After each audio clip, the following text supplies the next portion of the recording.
محرم الحرام کا مہینہ اسلامی کیلنڈر کا پہلا مہینہ ہے اور یہ ان 4 حرمت والے مہینوں میں سے ایک ہے جس کے احترام کا ہمیں خاص حکم دیا گیا ہے۔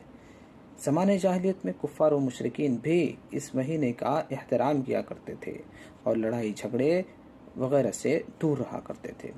اسلام کے آنے کے بعد اللہ رب العالمین نے قرآن مجید کے اندر ان مہینوں کے احترام کا ہمیں خاص حکم دیا ہے، لیکن بڑے افسوس کی بات ہے کہ ہمیں یہی نہیں معلوم کہ یہ 4 مہینے حرمت والے ہیں کون۔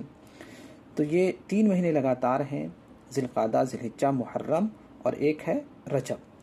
ان مہینوں کے اندر ہمیں گناہوں سے بچنا چاہیے، جرائم کے ارتکاب سے دور رہنا چاہیے، اس لیے کہ ان مہینوں کے اندر گناہوں اور جرائم کی سنگینی دوسرے مہینوں کے مقابلے میں بڑھ جایا کرتی ہیں، لہٰذا ہمیں ان مہینوں کا احترام کرنا چاہیے۔